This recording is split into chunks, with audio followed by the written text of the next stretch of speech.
The Res-AGorA-Projekt developed a governance framework for responsible research and innovation.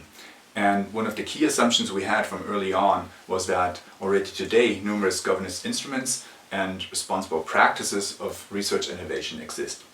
So instead of reinventing the wheel, we said we should learn from this rich landscape of governance arrangements that are already out there.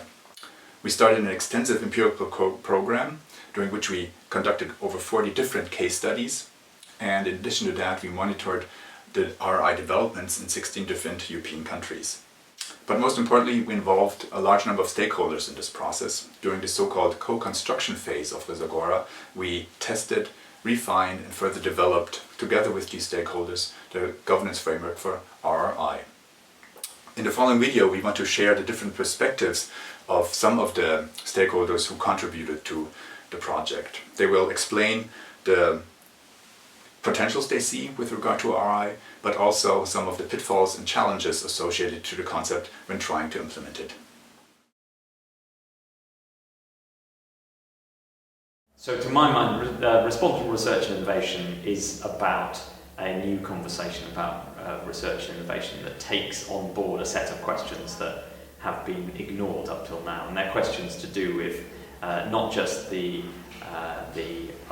uncertainties and opportunities of innovation, but also the directions of innovation, its purposes. Where is it going? Where is it taking us? It's very much about how to take the opportunities of innovation in such a way that society genuinely benefits, and its innovation is not, at the expense of some, to the benefit of others.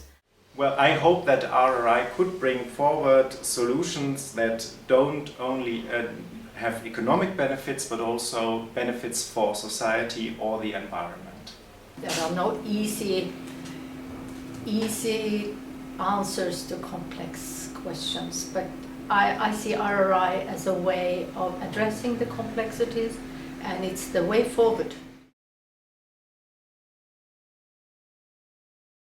I think there's tremendous potential because it is a framework which can embrace many actors in the innovation system.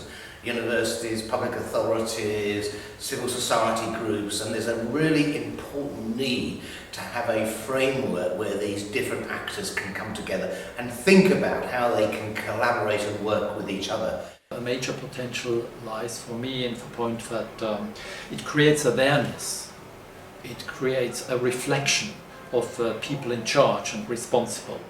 It's not business as usual, it's not research as usual, there is something new that is needed, and awareness is a big challenge. I think it's going to be valuable for society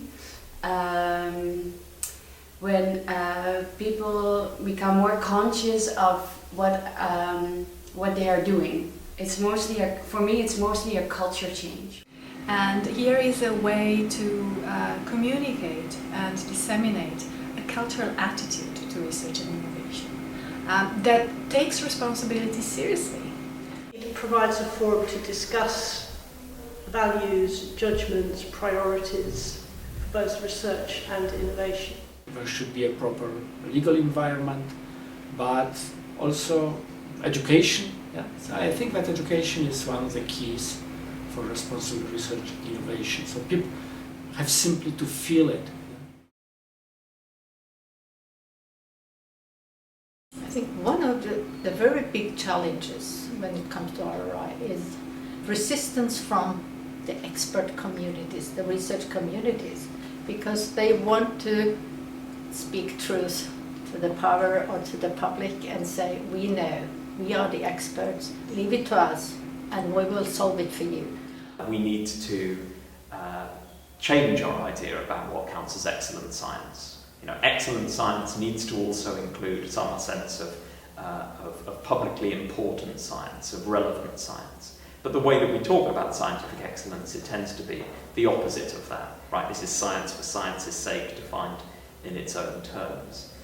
Now it is not only science and the industry taking the lead in the process of research and innovation, but also civil society.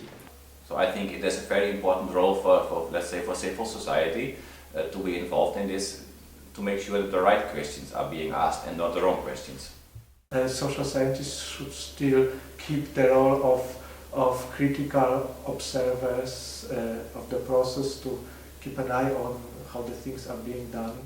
It is necessary to get together people from various branches, various sectors, and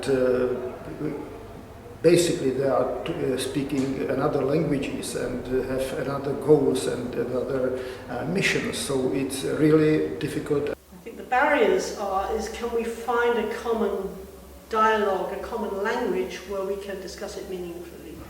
I think we have a lot of different parties involved that have intransigent, very strict positions, and we need to come together in some sort of a forum where we can have a good conversation, a good dialogue that lets us understand other people's perspectives. The input of these very different stakeholders was vital in the development of our governance framework. So thanks again to the over 100 experts, representatives of civil society, industry and the policymakers who contributed to Res-AGorA. Now, in order to make such a governance framework relevant for research and innovation, it is important to incorporate these very different experiences, perspectives and interests in a constructive way.